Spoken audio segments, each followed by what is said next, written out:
And if I could have Kevin, you may take your time, sorry. If you could do a roll call. Committee Member Cosbrook, Committee Member Williams,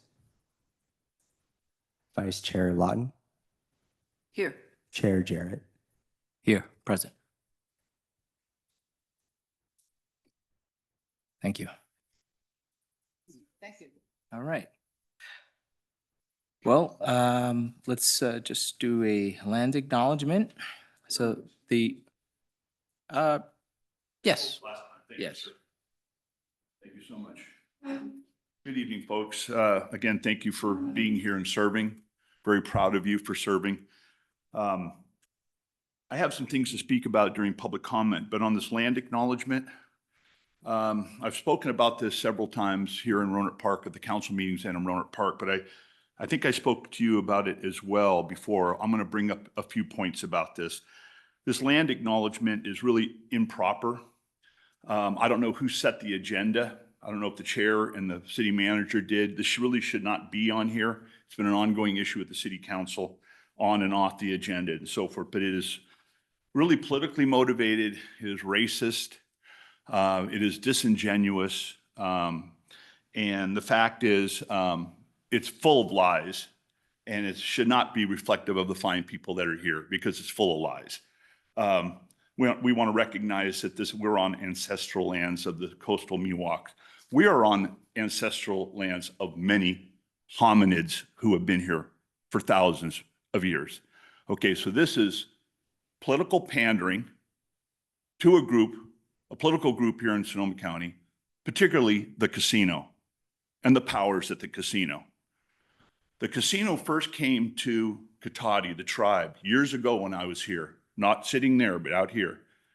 And they wanted to open up invitation to do business in Cotati, maybe set up a casino site. The city council, in their snobbishment,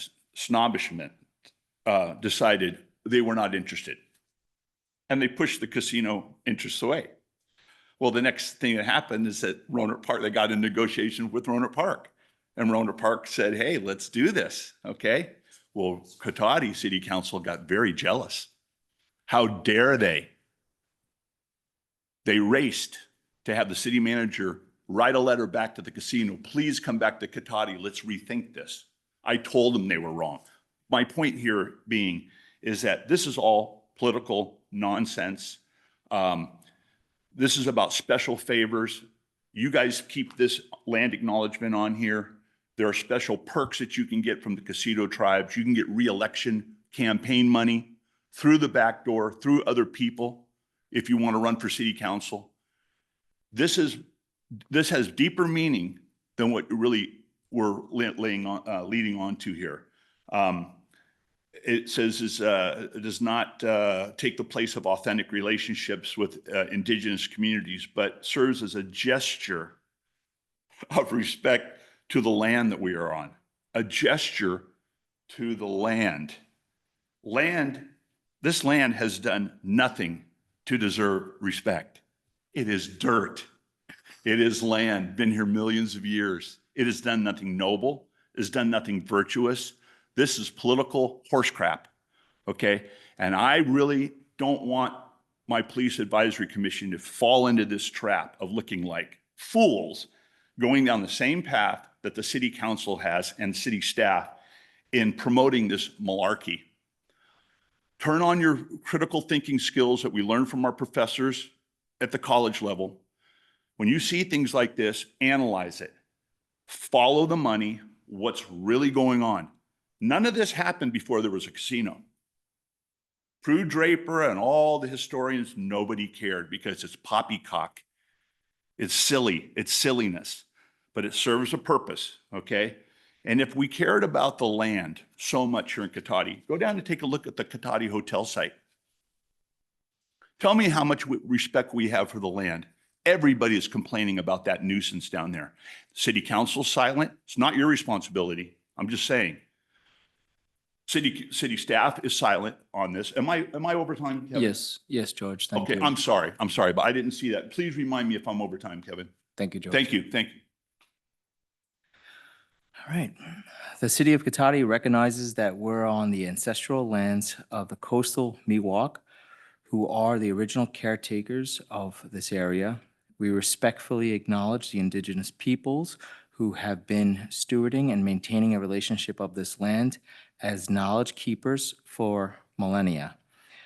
This acknowledgement does not take the place of authentic relationships with indigenous communities, but serves as a gesture of respect to the land we are on. And now if we may rise for the Pledge of Allegiance.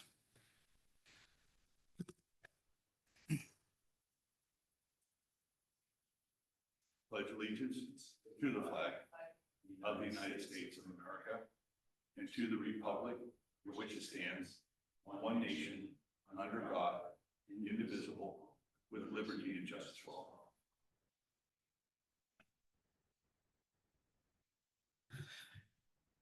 All right. We're going to move on to the approval of minutes.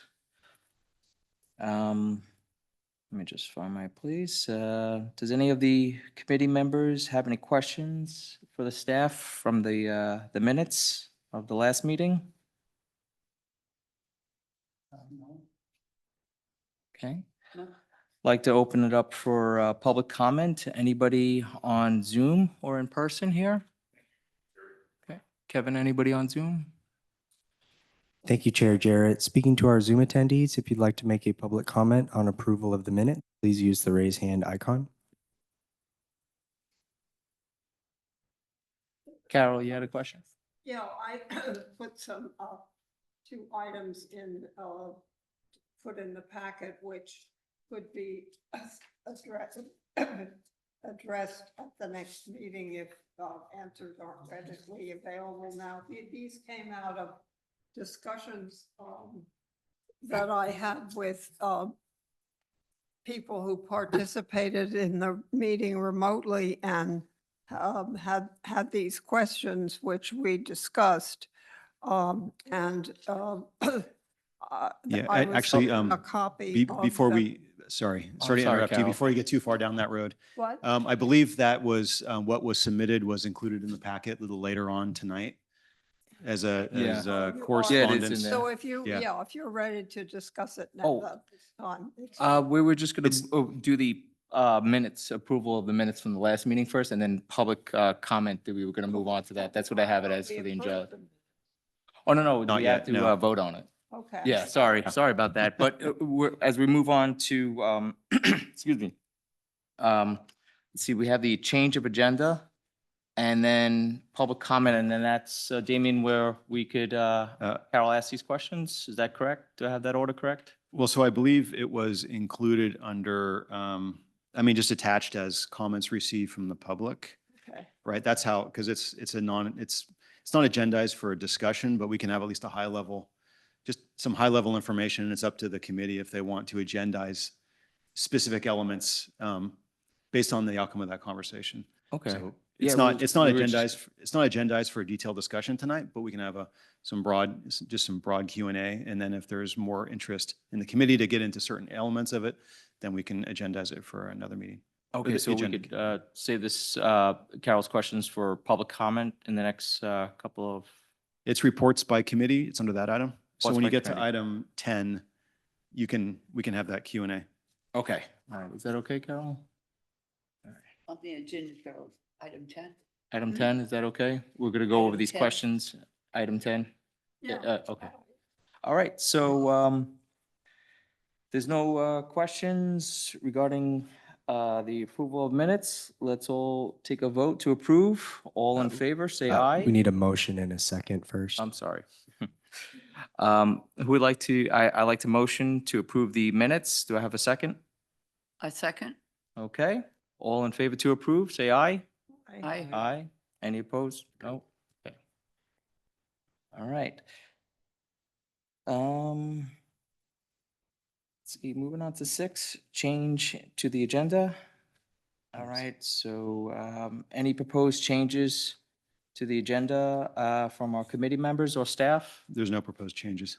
Proposed changes, okay. All right, then, like to move on to 7, which would be public comment. Anybody like to take the time for public comment? Please do so. Yes, George? Thank you, Chairman. Just a little word of advice. I know you guys are new to this, but if I was to give some advice, it would be to, I know it's a nervous situation to be in too up there, but is to look at this agenda and always remember to look out in the audience and ask if anyone has any public comment, right? And open up the public comment, like changes to the agenda. It could be something important, but it's very easy to overlook that. And then when you don't see anything, just go back. It's a good habit to get into. The first thing I want to talk about tonight is to look at the room size tonight and all the concerned citizens and standing room only that we have here. Now, making light of this, the fact is that I highly respect what you and the city are doing here. I'm very proud of the fact that this advisory commission has been reestablished. However, I have failed you to bring more people to these meetings. I think it's important. Whatever we can do to get more people involved in our police department and what you guys need to support you would be good, because this is what, our second or third meeting and nobody's here. And I've been, I think, the only person to speak other than maybe Lori Alderman online. But we got to do better. Our police officers need us to do better, to have their backs. And we want more people involved in what you're doing here. It's going to get more complicated in time. It's going to get more comprehensive. And we don't want to leave the public behind. We want them involved. I also want to ask at some point, maybe during your reports, is whether any of you have been on a police ride along yet. And if you haven't, I understand life is busy, but I would really like to see you to do that and get a firsthand taste of what it's like to be out there and get that personal relationship with our officers going and so forth. So please do that, and I'd like to hear about that. I did a little research. Carol Williams said something interesting at the last meeting when I brought up the fact that there was, in recent years, there was a workshop here at City Hall regarding a group of people wanting to either reimagine the police or defund the police or change the priorities of the police. And Carol had made the comment that, no, I think you're mistaken, George. This was, I think you're talking back in the 90s. Well, I went back and researched it. And in fact, in 2020, we did have a workshop here. I didn't attend, but I looked it up. It's online if you want to look at it. But they discussed different ways of reimagining the police to get the police away from some of these more mundane issues of dealing with mental crisis, drug crisis, homelessness, and so forth on the streets. And maybe the community and experts in the community can do a better job than the police.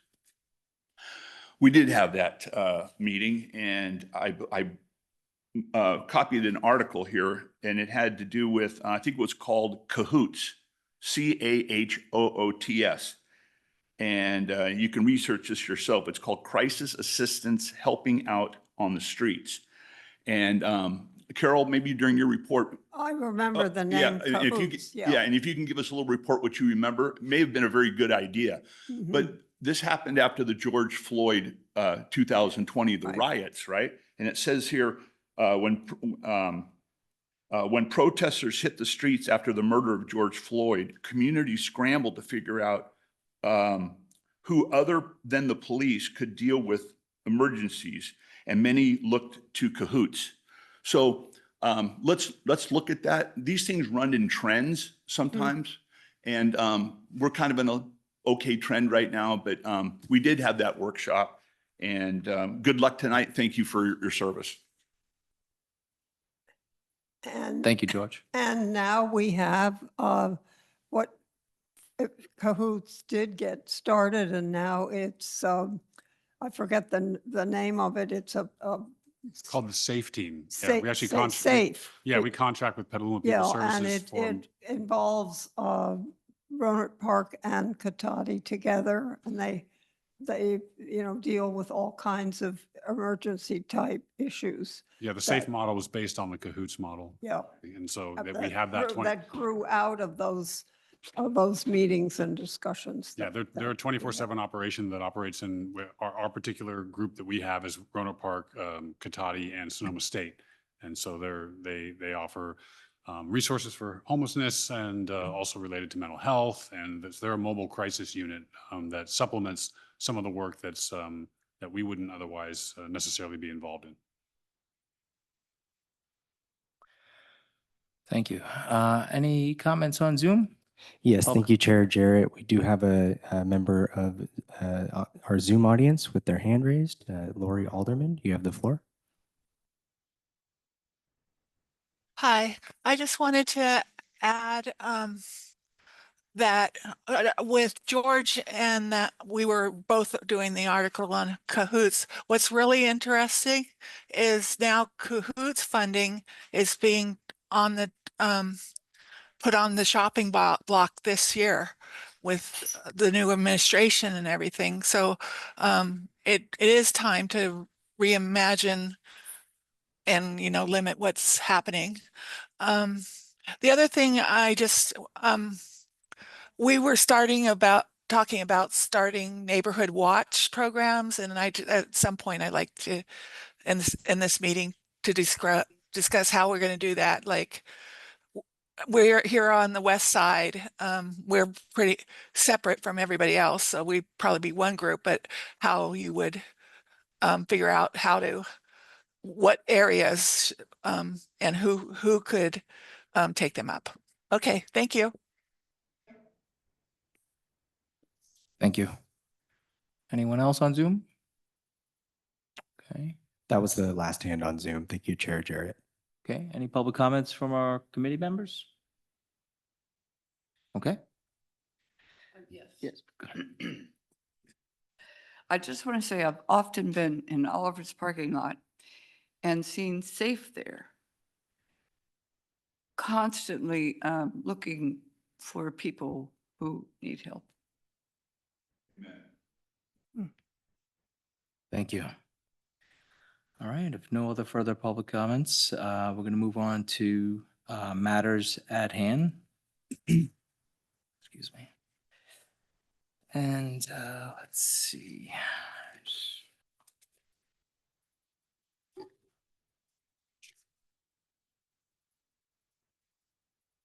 All right, so this is the amend the bylaws to update the regular meeting schedule for the committee. And what we're looking or seeking to do is ask the committee members if they have any questions on this. And after any questions from the committee members about scheduling regular meetings going forward from here on the third Wednesday for every quarter that we meet, which would, 2026 would be February, third Wednesday of that month, and so on with May, August, and November.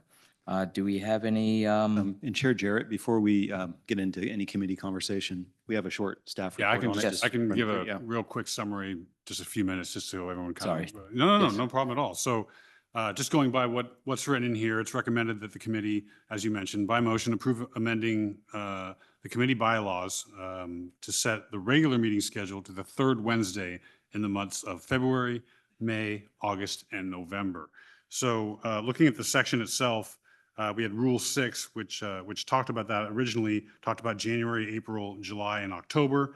But now that we've had a chance to hit this a couple of times now, looking at those timeframes, it's better suited, I think, for the proposed dates of February, May, August, and November. And you can see in the analysis discussion, some of the things that would happen during those times. But just looking at the dates themselves, which is more important, just to have some sort of standardization in terms of, so you have it in your head, so we can plan ahead, and so staff can plan ahead in terms of getting you information, and then we can agendize matters, making sure that we have enough time to be looking at different things given the time slot. So looking at the time slots of the next meeting after this would be November 19th in 2025, and then we look at 2026, which would be February 18th, May 20th, August 19th, and November 18th. So and just to kind of put it a little bit into context, kind of starting off the year in February, it's so I can get a lot of the annual report data and that sort of stuff together. So if we have it in January, it's a harder push to get all that information. And I don't want to come with 3/4 of the information. I want to have all the information that I can for you. So pushing it and then getting the quarterly reports and making sure that we have enough time to get all that together. That's the punchline for why this exists. So if you look at in there, that's why it's amended to those updated dates. So that's the gist of it. If there's any questions, I'm happy to answer any questions. Any questions from our committee members or comments? Okay, I'd like to then open it up for public comment. Anybody on Zoom? Questions on, public comments on this? Thank you, Chair Jarrett. Zoom attendees, to make a public comment on this item, please use the raise hand icon. Okay, if there's Seeing no hands on Zoom, Chair Jarrett. all right, I like to motion for approval. Do I have a second? A second? Okay, all in favor to changing the meetings for the third Wednesday of our quarterly meetings, say aye. Aye. Aye. Aye. Okay. That's approved. Thank you. Okay, let's see. Moving to matters at hand, I'll hand it over to Chief Simmons. Yep. All right, I'm up for our second quarterly report. And next slide, please.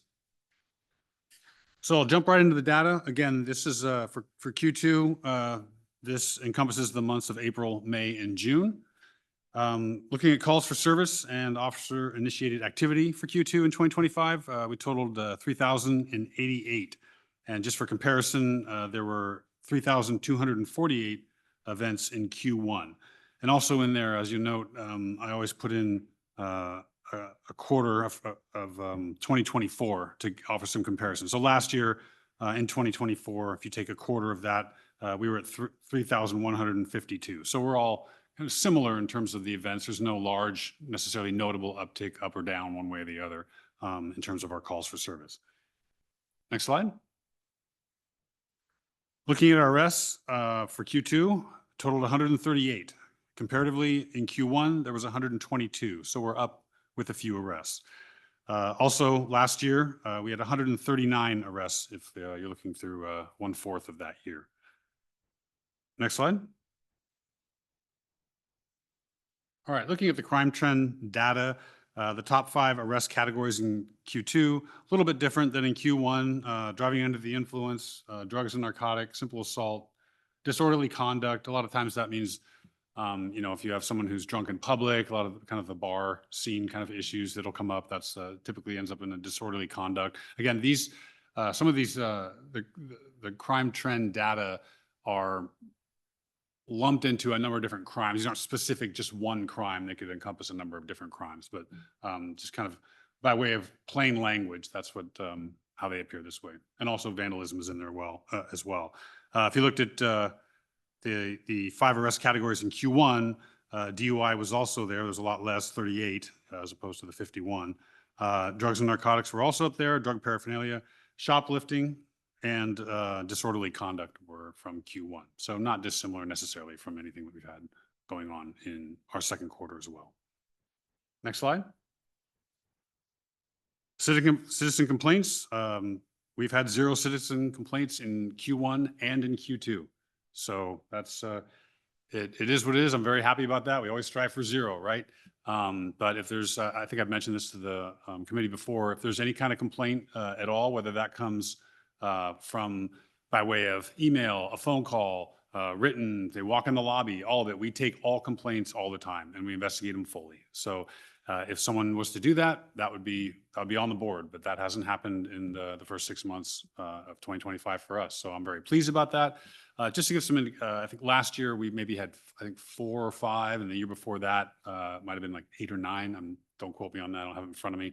But again, so we have a very low complaint volume as a police department in general, even for a small town, if you compare to other police departments, which I'm, at least is an indicator of, I think, the good job that the staff there are doing. So I'm very, very proud of that. Next slide.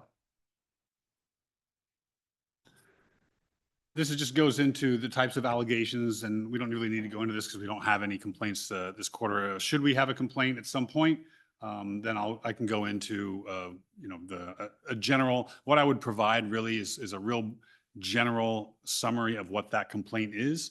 And then if if we finished our investigation, then what the actual finding was of that complaint. But we don't have that right now, so maybe we never will ever again, but I would guess that at some point we may be talking about this. So it stays on the slide. Next slide, please. Okay, looking at use of force. This is basically just talks about use of force. This slide is the exact slide that we had last in Q1. And why I keep it here is because any display of force, like unholstering any of some of the specific police tools, including electronic devices, the taser, firearm, pepper spray, the way that we report use of force is a lot more transparent than, say, the standard use of force.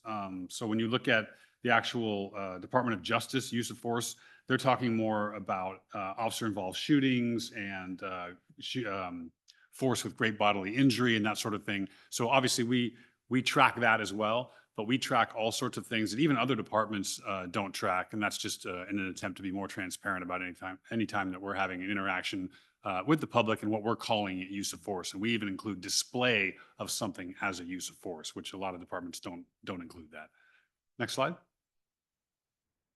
So just looking at the numbers, uses of force for Q2 totaled 12 events with a total of 17 use of force tools options being utilized within those 12 events. So that means that at a certain event, you could have more than one officer using a use of force, or you could have more than one tool by a single officer, so that's why the number 17 is bigger than the number of events 12. So you'll see that it's not uncommon to have that. And oh, by the way, comparatively for Q1, we had 9 use of force with 10 use of force options. So use of force is up a little bit. It's not surprising because our arrests are up a little bit. And again, because we do things like control holds and defensive techniques, that could be as simple as, someone, we're trying to put them in handcuffs, is resisting. We have to put them in some sort of control hold so they'll stop resisting and we can handcuff them. So anytime there's an arrest incident, there's a chance for some of those use of force. But again, when you look at the actual numbers and where they exist in terms of the elevation of the use of force, you can see they're relatively low in terms of control holds and defensive techniques are our top number. Firearms displayed, that'll often happen like a felony car stop or something like that. So where the officer will have his or her gun out because sometimes in those sorts of situations that they have what's called a felony car stop, the firearm may be displayed, and same with the taser. And we did discharge of the taser twice as well. So usually you'll see those numbers align, right? So if you displayed your taser twice, you probably used, or if you used the taser twice, you would have had to display it, so that those numbers usually line up. You may have more taser displays than a taser used, but you're not going to have the opposite of that. And the wrap is basically just something where someone's resisting or actively fighting, where we actually restrain them. It's a restraint device, and obviously we do that. So the term of positional asphyxiation has come up and that sort of thing. So this enables us to keep somebody from hurting themselves or other people, but also in a safe manner. So they won't hurt themselves. There's a little chance of asphyxiation and that sort of thing. So anyway, it's a safer device to restrain folks. So that was used twice. It's usually used in transport, right? So if someone's trying to kick out the back window of the police car, or they're trying, they're in handcuffs in the back of the car, but they're still trying to resist in the back. It's not safe for them. So they get secured by the wrap and transported to the jail. Next slide. Those are just the definitions of use of force. I've gone over them before. I just talk about the wrap device, a safe restraint system designed to protect officers and uncooperative, resisting, and or combative subjects. Next slide. Looking at community events, we had, as usual, a number of community events in Q2, including Camp Cotati police department tour. They come in and we give a tour. We had the DEA drug take back. We had the Apple Blossom Parade and Butter and Eggs Festival. We help out other agencies when they have events as well, and they'll come in and help us with our events. So it's a nice thing that we do with our partner agencies. We did have our neighborhood watch and community beat meeting, and that went well. And we had school earthquake preparedness. It's actually an ongoing thing that's happening over the course of a number of months for what they call the Great Shakeout in October, which is essentially earthquake training that's happening. And cities do it. We're looking at doing something in our emergency operations center, and we're also working with the school district as well. Next. And finally, we have our list of trainings that we go to. As mentioned before, we have what's called PSP, which is Perishable Skills Training, Perishable Skills Program. And in that training that we have routine training, post police officer standards and training is the state, essentially an oversight for us that puts standards on types of training and mandated training all the way from the academy when an applicant trainee first starts for those 6 months during that training period, and then ongoing throughout a police officer's career that they're required to go through. And then on top of that, we have other trainings that we send our folks to try to make them even better than the industry standard. So that's why you see that list there. And with that, that is, I think, the end of the slide, if I'm not mistaken. And I'll be happy to provide any further information or answer any questions if there are any. Thank you. Thank you, Chief Simmons. Any questions, comments, or statements by our committee members?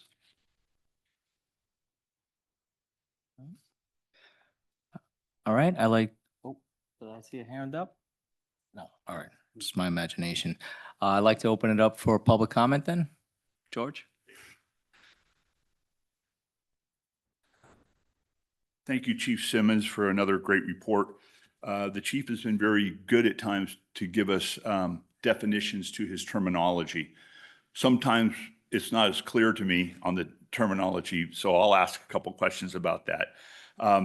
When he discussed the formal complaints against the Cotati officers is 0 at this time, I believe, and he can correct me, I believe what he's speaking to are formal complaints, written, emailed, something to that effect. What I'm also concerned about are the informal complaints, and let me explain. I recently had an incident where I reported what I felt is a crime with the Cotati Police Department and my beat officer.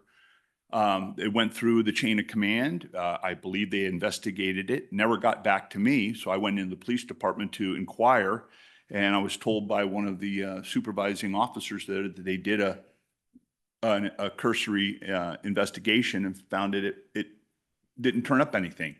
So I had a discussion with him in the lobby. I said, look, I don't think you really investigated much at all.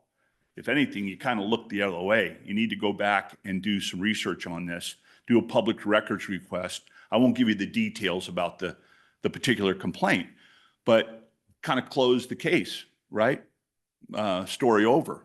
So I was disgruntled. I expressed my disappointment that you guys didn't go the whole 9 yards here. And this is what I believe a serious crime and a cover-up, a criminal conspiracy here within our city regarding a huge scandal, which is going to be publicized sooner or later, and it would do the police officers justice to be the head agency that's looking into the investigation, right? Well, it's gone nowhere. Well, so me and my legal team, we've done our research. We've done the investigation, and we're finding out the facts. So as to the chief's statistics, it's the informal complaints that we don't always see. And I don't think he knows how we're going to document that, right? So the other issue about formal complaints is that none of us want to really file a complaint against a police officer that's going to affect his record, go into his file, affect his family, affect his advancement. That's serious, man. I take that serious. I'm going to go the extra mile to make sure I've done my due diligence before I ever file a complaint. And I think a lot of citizens in town feel the same way. We also don't want to look over our shoulders Well, you know, if you file a complaint on a police officer, that's a whole nother issue that people around the country have to deal with. Do I file that complaint or not? How is it going to affect my family, my kids in school? It's a big issue, maybe too big for us to handle tonight, but maybe the chief can speak to informal dissatisfactions, soft complaints, soft concerns that the police department hasn't done its due diligence for the sake of the taxpayer. I will have something to say on public comments on non-action items, but thank you, Chief. It's a very good report. Thank you, George. Any comments on Zoom? Thank you, Chair Jarrett. Zoom attendees, please use the raise hand icon to make a comment on this item.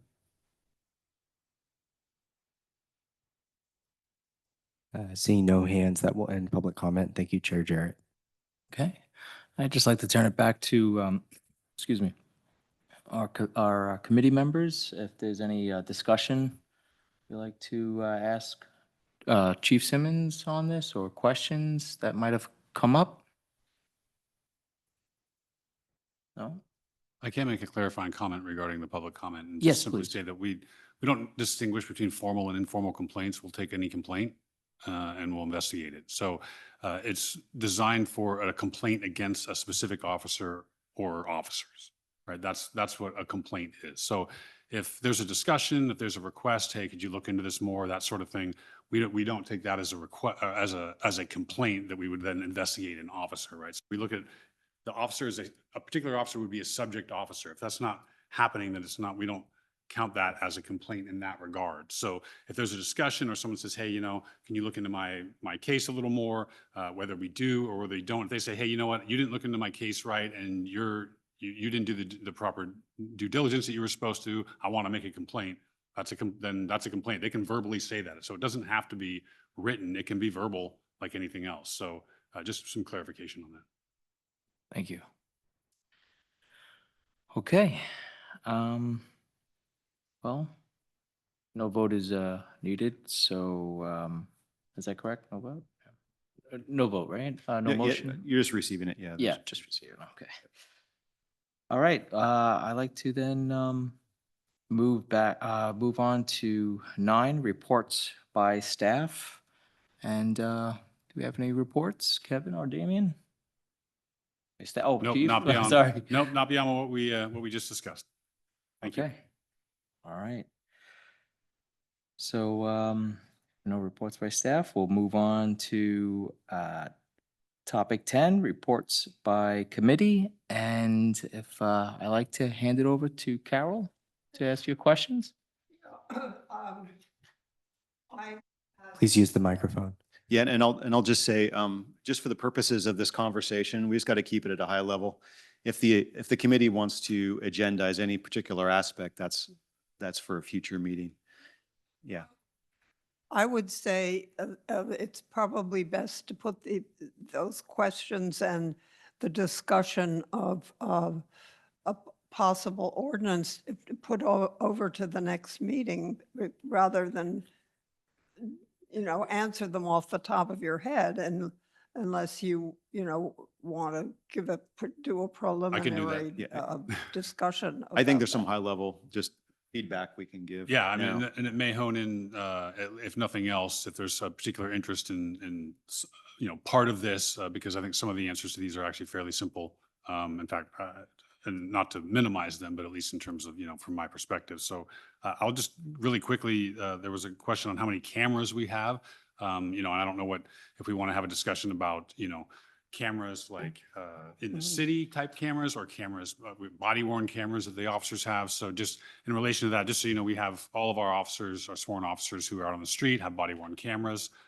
We do have cameras in 4 of the cars, what they call ALPR cameras, which are license plate reader cameras.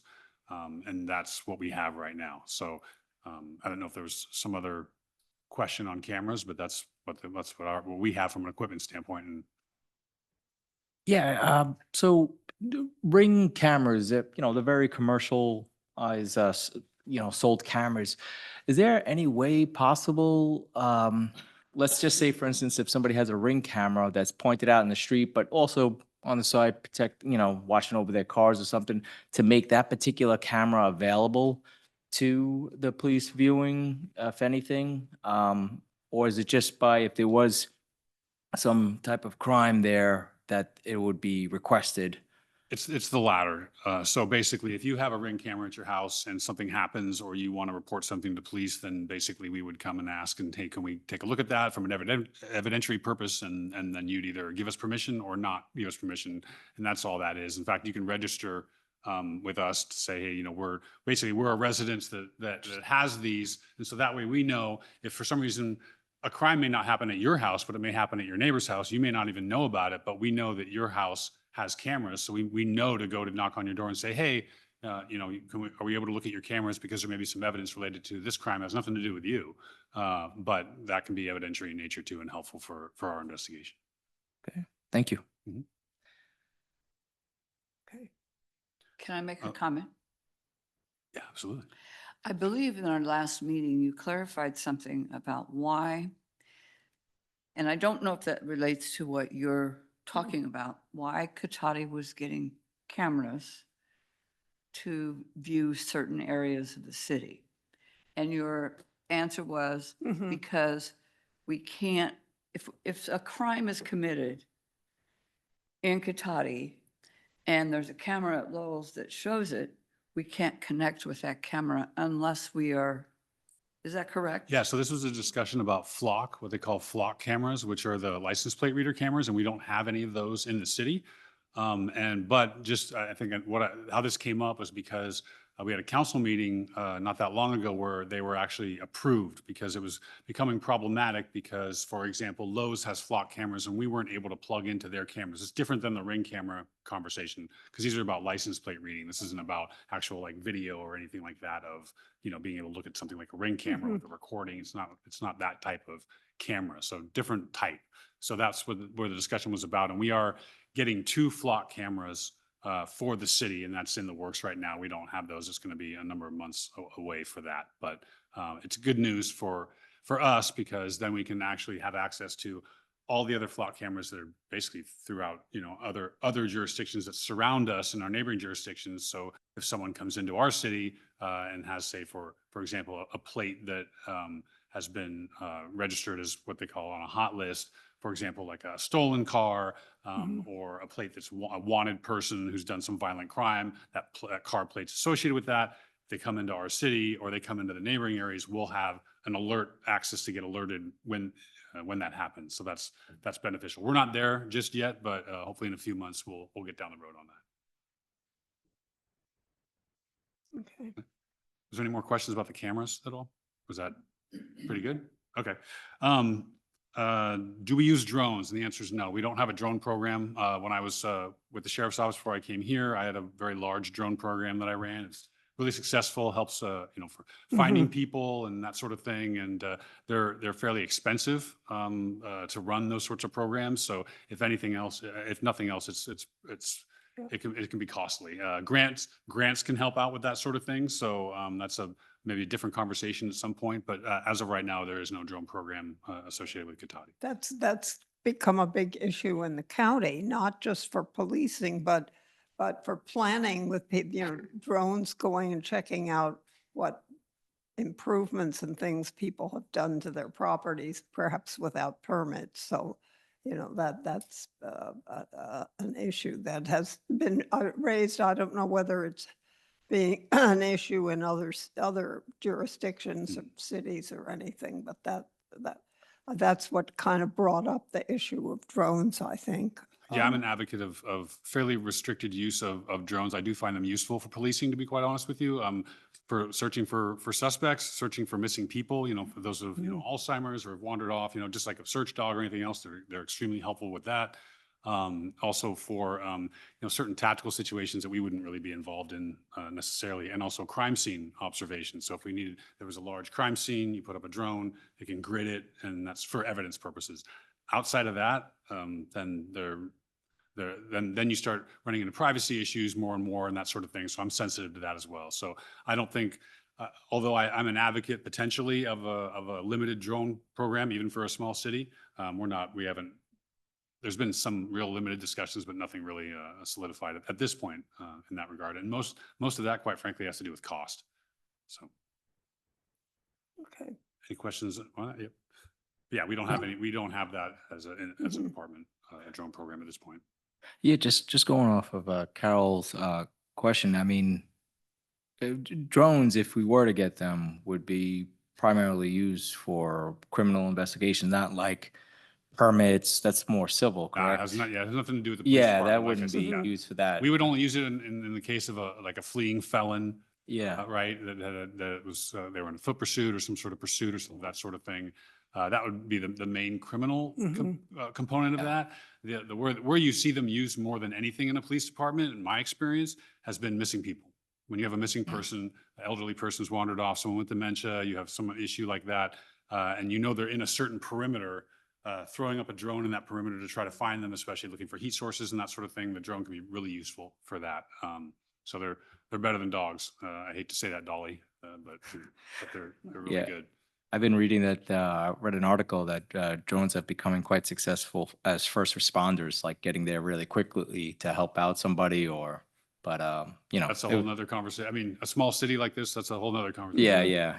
Right, we Just making a statement on that. that we need to keep this high level. So, Yes. Yeah. All right. so, Yeah. and, artificial intelligence. And I know that, you also submitted, an example of, some, policing technology policy. I'm actually familiar with this. I've seen this before. It's, from NYU. An individual wrote this example that I think you submitted.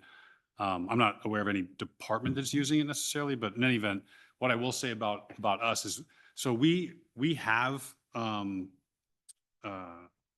policies already in place regarding information systems and regarding the use of computer systems, and all those policies are available online right now, and so they're all public. Anyone can read them, and so we actually have that infrastructure in a policy already for our department. So it's great, and it encompasses the majority of what you had submitted. So essentially Okay. that we have it. Thank you. So with that, yeah, I don't know if there's anything else that you guys want to potentially do a deeper dive. You can have a discussion on that. Otherwise, like I said, they're pretty upfront answers. And I think that if there's any questions, I'm happy to answer them. Any other further discussion on the questions? And that if your presentation includes the policing technology proposed possible ordinance is Correct. We have policies already in in place. place. Okay. Yeah, we have policies already in place that are online, that are public, that Okay, well, encompass the Good to know content. that. Yep, absolutely. I appreciate your looking into, checking all of that out. Yeah, no problem. Okay, no further discussion. Any public comment on this topic? Anybody on Zoom? This is just the reports by the committee, what we were just discussing with the questions, cameras, drones, and, oh, yeah. And I will say this is not an action item, but it's just given the extensive conversation around this letter that was submitted, it's appropriate to open it up for public comment. Thank you, Damian. Thank you. I appreciate that. A couple words of comment for the police chief. Maybe in the next report, at the next quarterly meeting, if we can get an idea of how many cameras private cameras have been registered with the police department. All my cameras at my house, I'm a licensed contractor in that business of installing for commercial and residential camera systems for 20-something years, 25 years. So mine are registered, but I'm curious to know how many other people have registered their cameras so that we're available at a notice, beck and call. The other issue is the drones. This issue came up regarding with code enforcement. There's a scandal going on right now with code enforcement. So when I asked in a hearing here, when they turned this room into a courtroom, an ongoing courtroom, I'd asked the code enforcement officer and the head of planning and building, said, why don't you guys have a drone, $300 or $400 drone together in stereo? They both answered, we don't have drones. I was like, come on, you know, why don't you have a drone? Rather than spend hundreds of thousands or thousands of dollars on attorneys to put this fiasco together here, why don't you just get a drone and go over my house or my neighbor's house on these complaints about nuisances and parking and everything else? Just fly over, grab your video. You can do it from your office. You can fly the drone from your office, get your shots and go back, store it on the cloud, and you're done. It seems like a cheap alternative, but it's government sometimes that is hesitant to think outside the box. Government gets stuck, man. It was my major in college. I get it. Okay, but we got to get past that. We got to be creative. There's also volunteers in the neighborhoods and neighborhood watch who can volunteer. You need something taken a look at, I'll get you drone footage of it. Okay, they're pretty cheap. The other thing about cameras, which is really interesting, I offered to bid on the in-car camera systems back in the 90s, late 90s, when it went out to bid with Chief Stewart. And I bid. They wouldn't let me bid because I got a big mouth, I guess. But anyway, what happened is that Officer Michael Curvers was brought in here under a disciplinary hearing, and the public came out. Jeff, you may have been here for the hearing for Michael Curvers. And up on the screen, they showed the in-car video system that was up in the dashboard of an incident that he was being prosecuted for. And all you see was a rainy night with the windshield wipers going back and forth. You know, and that was their evidence because we could hear something. But the video has come a long way. It really has come a long way, but it reminds me back to when it was pretty crude. You know, they had these video systems. They've been an integral part, as with the body cameras. Some of the officers bought their own body cameras back in the day when the police did not want to fund them. The city did not want to fund them. And then finally, it caught on to where it was almost mandatory. Thank you. Thank you, George.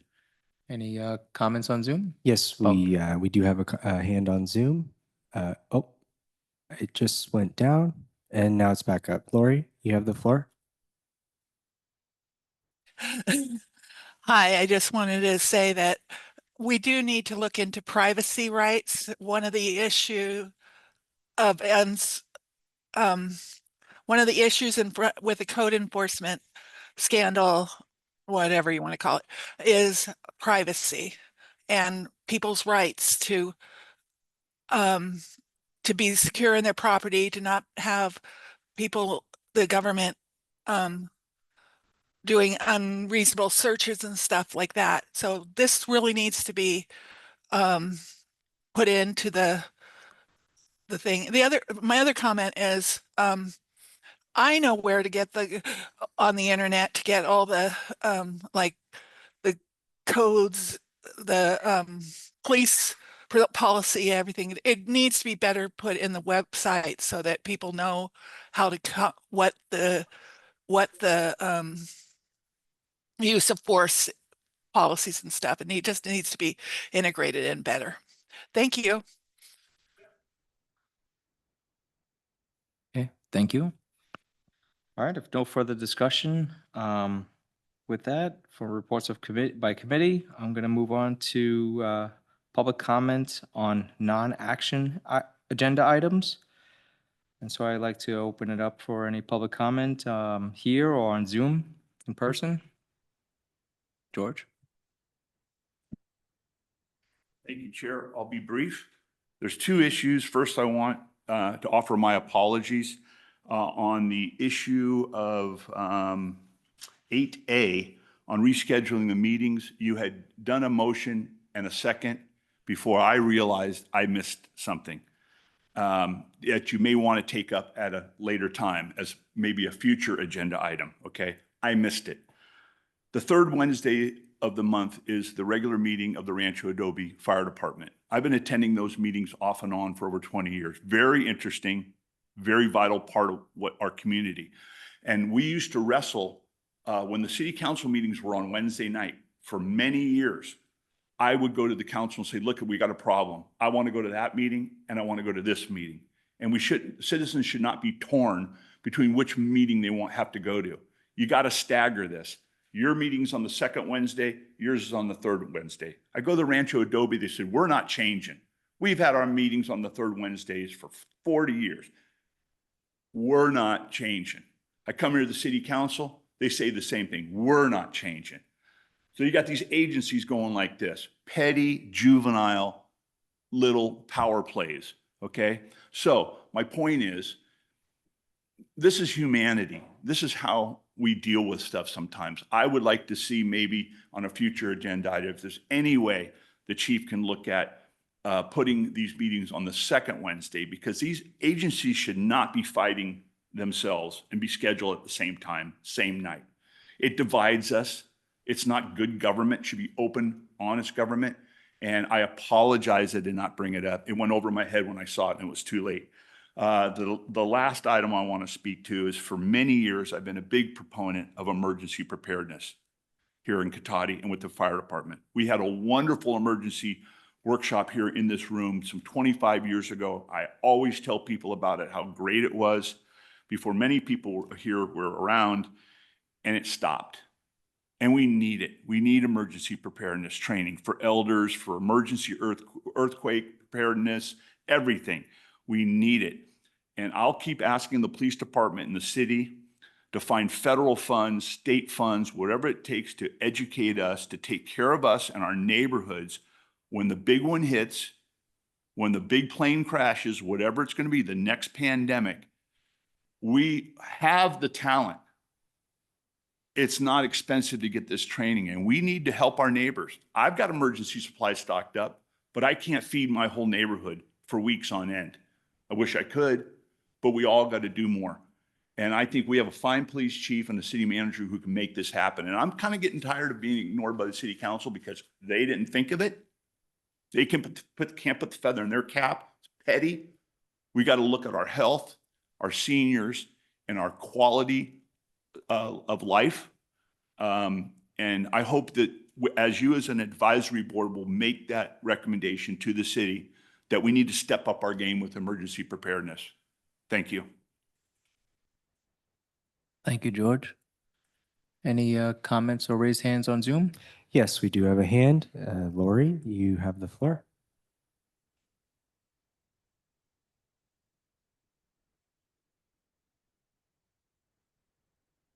Ms. Alderman, I believe your microphone is unmuted.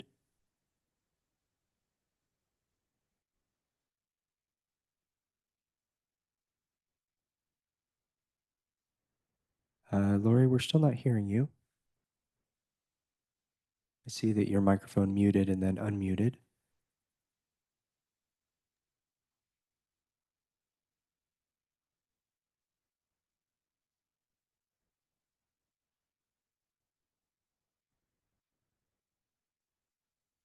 We're still not hearing your microphone, Lori. It was working fine just a moment ago.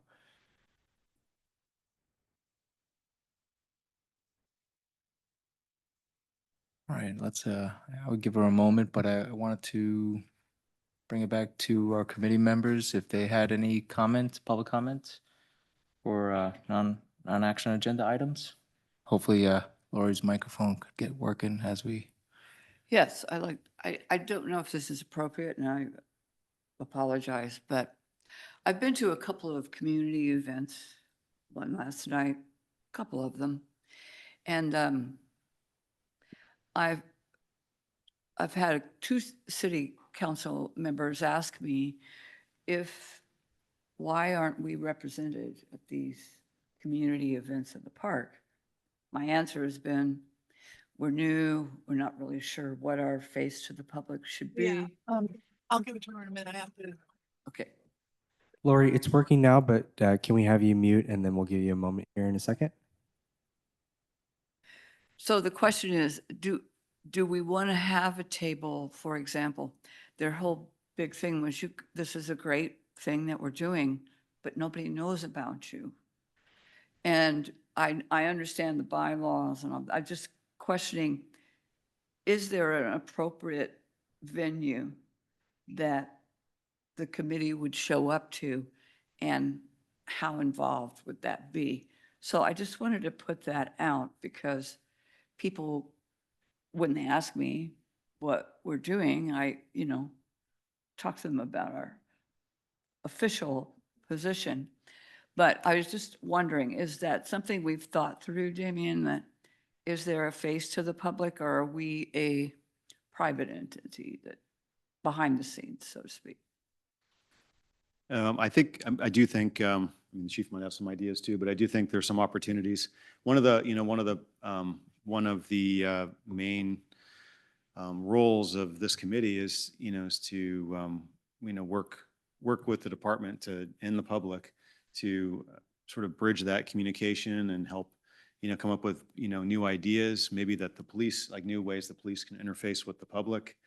And one of the ways to do that is to listen to the public, and they might have ideas on better ways to, for the police to interact with the community and just, I think generally we're always looking for, better ways to, to break down barriers if people feel intimidated to talk to the police or whatever it is, and facilitate that conversation. So I think there definitely are some community events. I mean, National Night Out, could be one. That's an annual event, and we could put our heads together and talk more about how that might be, structured next time, so that we, so we have a, more, you're incorporated more formally, and I'm sure there's other community events throughout the year that might be appropriate. I think, the chief and I can sit down and talk through those, where it might be it's a good venue for if one or more of you are available, to just sit down, with us in a community gathering and just be there to hear feedback from people. I don't mean it to Yeah. be in any adversary sort of way, just a bridge, Mhm. so to speak, with the community. So, Yeah, Thank you. just to add to that, I think with like National Night Out, Coffee with a Cop, and I think even more importantly, every twice a year, we have the community beat meeting, neighborhood watch meetings that we have at the police department. So to have, as many of, all of you there, to help with that conversation, because we do have the community members that show up to that. And then you can hear what the community, the questions that they have and the way that I respond to them, and that interaction, and we can all have a kind of more of a town hall type of discussion in that regard. And I think that there's a lot of benefit in that. So just kind of off the top of my head, I think that, and introducing you as such during those meetings, I think would be really helpful. So I definitely encourage that. To put a public face on the committee. Yeah. Absolutely. It just occurred to me that at the farmer's market, the city has a table, and we could maybe join them at their table and have some information about what we do, and let people know that they can make comments to us or express their opinions to us. That might be another possibility. Okay, thank you. I just wanted to bring it back to Lori on Zoom. Thank you, Chair Jarrett. Lori, you have the floor.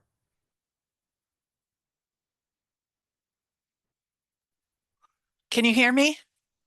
Yes, we can. Thank you. Okay. Two things. One is for a future agenda item, you didn't really discuss how we're going to proceed with the neighborhood watch and how to set it up in all areas of the city. And the other thing I was thinking, because my poor cat got mauled by a fox 3 times, a lot of people don't and she's alive. That's all I can say. Miracle. But one of the things that people don't understand is the police department in Cotati is in charge of animal control compared to Roanoke Park, and has the tools, and they have cages and stuff. And I think that would be a good part to make information to bring out, and especially this time of year when it's usually coyotes. This year it's a fox who's decided to we're right at the edge of the rural part of Cotati that goes after pets and stuff, and that becomes a big concern to citizens. So it would be nice for it to be a discussion of how the police department works with animals. And my little Bella is she got a 3-inch wound, and I thought I would have to put her to sleep last week, and she's healed. It's amazing what cats can do. So anyway, that's my thing. Okay, thank you. All right, if there's no more public comments on Zoom, then I'll move on to item 12, and I will ask the secretary if there's anything that was received. Post. Not this time. Thank you, Chair Jarrett. All right. That anything further? I'd like to adjourn this meeting. Thank you very much.